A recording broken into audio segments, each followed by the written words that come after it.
Hi folks, welcome to December's wrap-up. I'm going to be taking a look at the 10 books that I finished during December. But first of all, let me tell you about a couple of also-rans. They're both short story, a collection in one case and an anthology in another. So the first is the best of Cordwainer Smith. And I read about a third, maybe a little bit less of this book. I don't feel the pressing need to finish a short story collection or anthology in the same way that I do with a novel. I rarely DNF a novel, but I quite happily get partway through a collection like this and then leave it for another time. So it's not that I didn't like it or didn't enjoy it or his writing or anything like that. It's just that I had enough of the short stories and I wanted to get on with a proper book, as it were. And then secondly is Mirror Shades, which I just put down yesterday actually. It is a cyberpunk anthology edited by Bruce Sterling and quite unusual in this edition, a bit uncommon apparently. And I didn't get quite as far into this, I don't think. I read 4 or 5 of the stories and then stopped. And again, you know, it's not that I didn't enjoy them, just that I had enough at this point and I've put it down and I'll come back to it another time. So those 2 short story books, one a collection, one an anthology, I made a start on in December, but I haven't finished them and I'll get to them at some point in the future. So what have I actually read during December? First up was The Martian Race by Gregory Benford, and I, generally speaking, enjoy his books. So a nice mix of sciencey stuff and character. And in this book, NASA has failed on more than one occasion to attempt a manned landing on Mars, and it has instead outsourced the whole process in the form of competition with a prize of $30 billion. And that challenge is accepted by billionaire John Axelrod. And he cobbles together a small mission to Mars, a manned mission with 4 astronauts. And it's quite a lengthy journey, you know, several months cooped up in a can, and then a pretty lengthy mission lasting for months or even years, living in a fairly spacious hab. And we get some flashbacks to their training and the selection process, and all aspects of the mission are exploited commercially by Axelrod back on Earth. There's a TV reality show, there's book deals, and you name it, in order to claw some of the costs back. And the ultimate goal of this competition or the mission is to prove that Mars can be habitable and to look for signs of life while they're there, whether that's past or present. We get a bunch of jeopardy introduced from various directions, which does make the second half of the book quite exciting. I enjoyed the interplay between the astronauts. 2 of them are in a relationship, which becomes clear pretty quickly. And I enjoyed the what could have been a sort of cardboard cutout baddie, the billionaire David Axelrod, was actually pretty well intentioned in this case.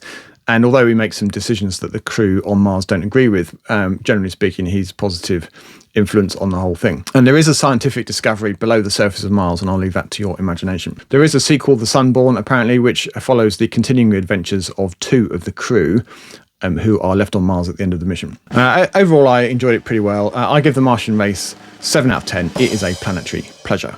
Next up is The Death of Grass by John Christopher, and as regular viewers will know, I'm partial to a good end-of-the-world tale, and boy does this one deliver. If you enjoy John Wyndham's Day of the Triffids or perhaps Christopher Priest's Fugue for Darkening Island, then this is a book that you'll also enjoy, I think. It starts innocently enough. You've got some middle-class Brits sort of reading their morning papers and tutting about how badly the Chinese are managing an outbreak of a virus that attacks grass in all its forms. Rice, of course, in the case of China and India, and then cereal crops in our case, plus the actual grass that, you know, we have in our gardens, but also that animals eat, sheep and cows and so on. And whilst they're tutting about the Chinese, they're obviously thinking, well, it could never happen here. We're far too organised for that. And of course, it does happen here. It happens slowly and then very, very quickly indeed. Things go bad.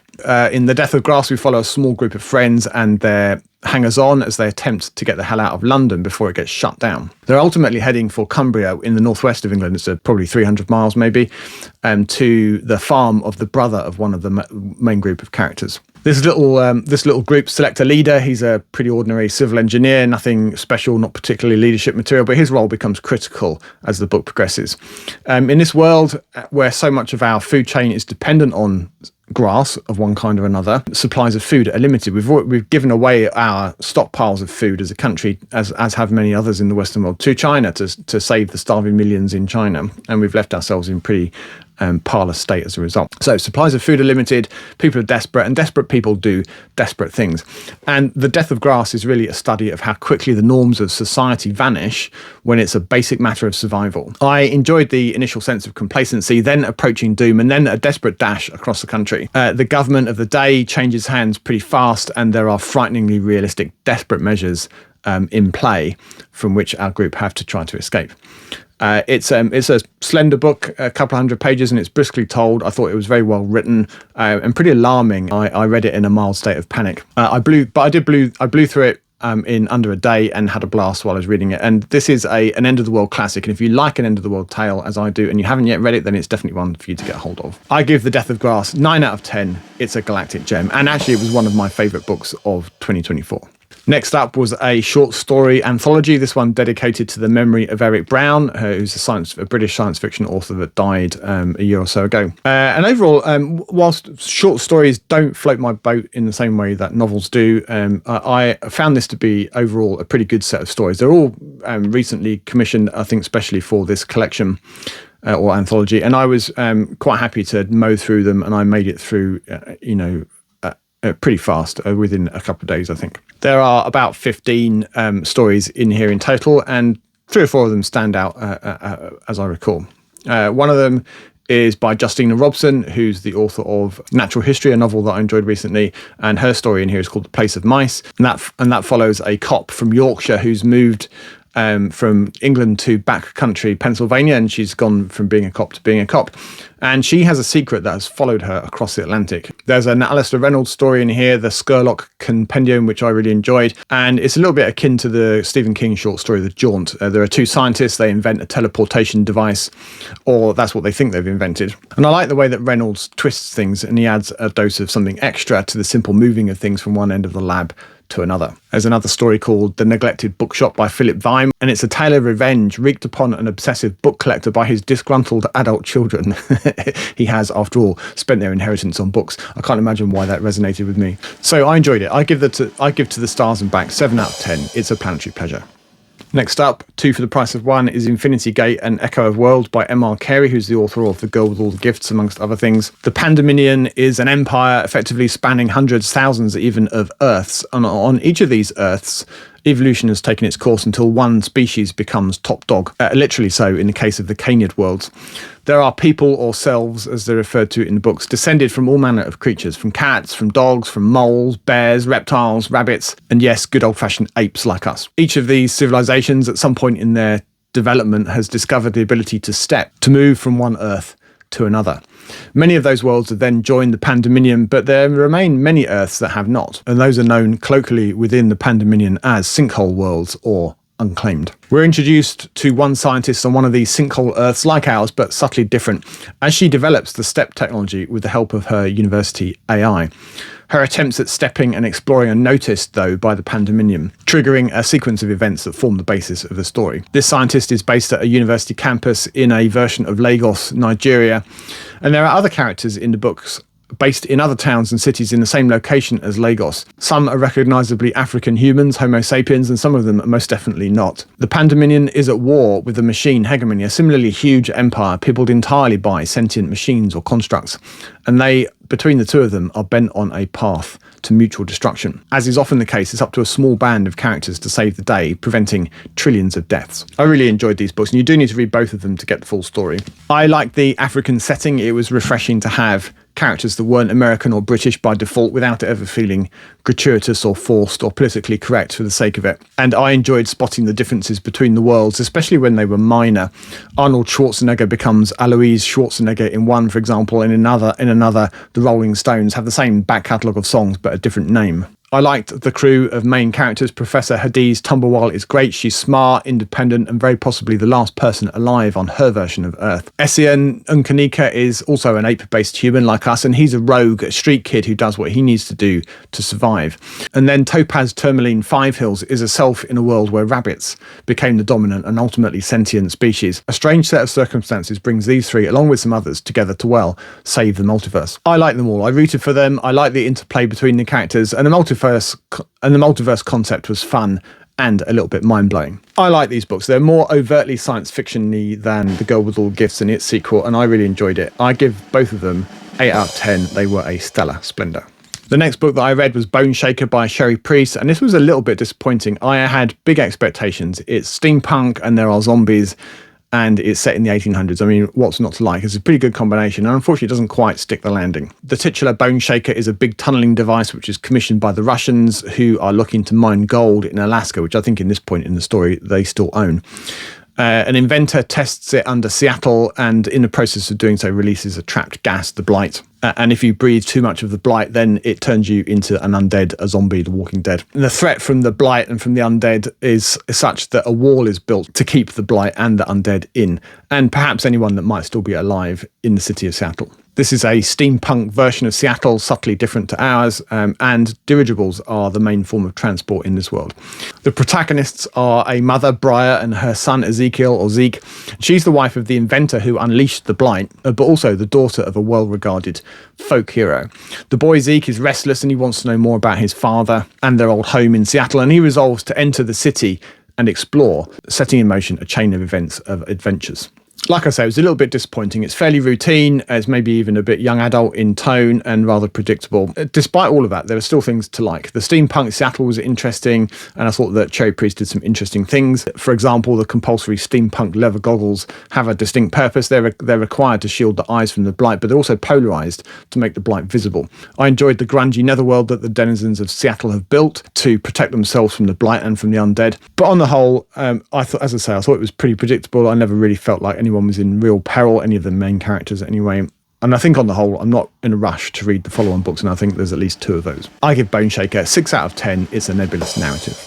Next up is The Exile Waiting by Vonda McIntyre, and this is a dying Earth tale. The Earth is basically dead. It's a dusty, stormy desert, and most people left on the Earth seem to live in one underground city, the centre, almost a hive-like structure with concentric rings of caves or shacks. Most of humanity, though, is out in the stars in something called the Sphere, which seems to refer to a volume of colonised space. Our protagonist, Misha, is an adolescent girl and a trained thief, blessed with a telepathy, which is also a curse, as her abusive uncle uses it to control her via a much more powerful but mentally backwards sister. Misha wants out from under the control of her uncle, and the only way that she can be sure of truly doing that is to find her way onto a spaceship and off of Earth for good. The unwanted connection between Misha and her sister is mirrored in a raiding party with pseudo-Sibs, Sub 1 and Sub 2, who were raised in some kind of twisted experiment to force a psychic connection between them. The raiders have come to take over the centre and rule, but things don't go according to plan. Jan Hiraku is a young man who's hitched a ride with the raiders to bring the body of an old friend back to Earth for burial. And Jan serves as the narrator of the story, and there are frequent diary entries that help to flesh out the story and the background as we go. The various connections are unravelled and reformed and unravelled again in a quite satisfying way during the book. And I really enjoyed the world building. That's probably my favourite thing. There are some very nice reveals about the exact nature of the centre, and Misha was, I thought, a great protagonist. I give The Exile Waiting 8 out of 10. It's a stellar splendour. Next up is Kathani by Eric Brown. I hadn't realised when I picked this up that it's a fix-up. It's cobbled together from short stories that were published separately over a period of time. But unlike some fix-ups, it does gel together quite nicely as a novel, I thought. Eric Brown providing some additional text between the stories to kind of gel it together, the glue. The stories are all set in the same world and on an Earth changed by the arrival one day of the Kathani and their onward stations, thousands of them spaced regularly around the world. The action is all in Yorkshire, in the north of England, and centred mainly on the village pub, The Fleece, with a rotating group of friends that meet for a pint or 4 on a regular basis. The Kathani have made humanity a compelling offer. Fit an implant in your temple, and when you die, the Kathani will preserve your body and beam you up to a starship that will take you to the Kathani homeworld to be fixed up, to be rejuvenated and re-educated. And then after 6 months, you have a choice. You can either return to Earth transformed, or you can disappear off into the stars to be the Kathani ambassadors in their spreading of the message around the galaxy. The people that choose to return are still the same people, but they're younger, more vigorous and much nicer than they were before. And after a couple of years of this, crime is down, war has stopped, people are more engaged in fixing the world's problems. So it's all golden, right? Well, mostly, but not entirely.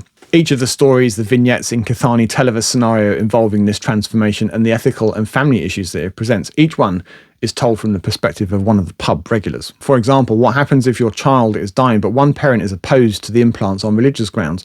Both parents need to consent to the transformation. What happens if the promise of eternal life erodes love itself? What relationship, after all, could survive even the prospect of eternity? What about suicide, the instance of which has increased dramatically as people seek to bring forward the benefits of the Kathani process?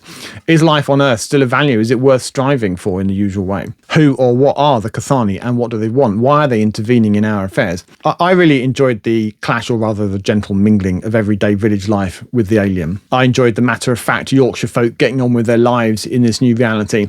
And about 20 years pass over the course of the book, so we get a good sense of how the world has changed through the little windows provided by the pub regulars. I really like the narrator, Khalid, who is the instigator of the regular meetings in the pub.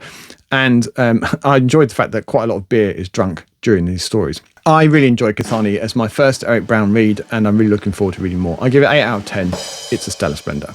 Next, as a bonus extra book, I read Monkey Planet by Pierre Boulle.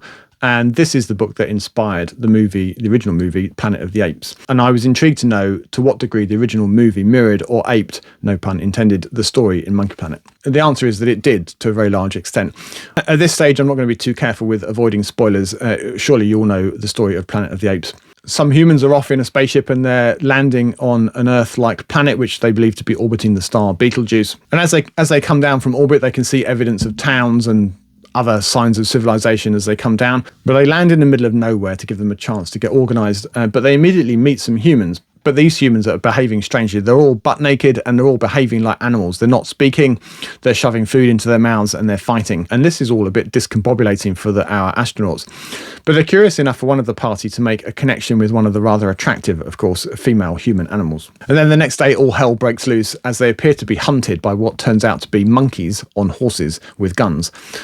As the monkeys have the guns, not the horses. There are chimpanzees, there are gorillas, and there are orangutans. And these apes are shooting indiscriminately at the humans. It's like a pheasant shoot or something like that on Earth. They don't kill all of the humans, however, and there are those that remain are captured and are herded into carts and taken off to who knows where, including our main character, Ulysses, who's one of the scientists in the spaceship. He ends up being taken to a research centre where he's held in a cell along with a bunch of the other humans.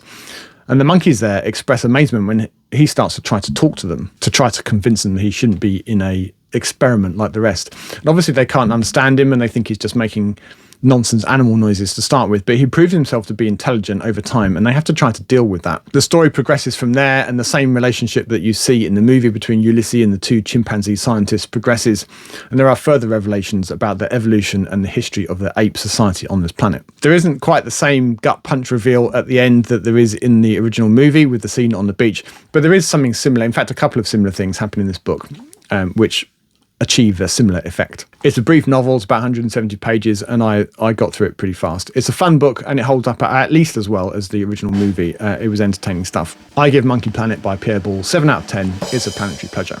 Next, I read The Galaxy and the Ground Within by Becky Chambers, and this is the fourth Wayfarer book, set in the same galactic commons as the other three books, but almost entirely unrelated to the others from a character and a plot perspective. I say almost, importantly, there is a link. The action, such as it is, takes place on Gora, which is an otherwise dead planet that happens to be at the nexus of wormholes. It's smack bang in the middle of a shipping lane, in other words. The 5-hop one-stop is one of many motel/service stations on Gora, which serve as a rest spot for weary travellers. Ulu is a Laura, and she is one of several alien species that we meet during the story, and Ulu runs the 5-hop one-stop with her child Tupo. The other characters are ship pilots or captains who've popped in for something on their way to somewhere else, and then all hell breaks loose. A cascade event in orbit causes all the satellites to crash and be destroyed, stranding everyone on Gora for several days until sufficient order can be restored for safe shipping. And like the other Wayfarer books, it's all very mellow and there's a lot of tea and cake consumed.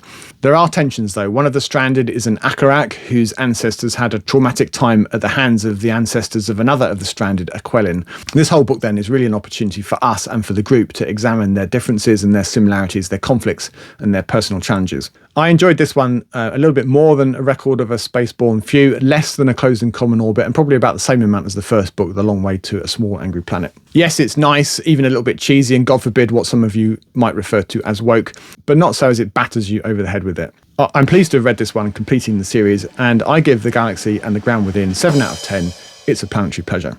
all of which leaves my book of the month sitting loud and proud on its own as a galactic gem. It has to be The Death of Grass, or No Blade of Grass, as it was published in the US by John Christopher.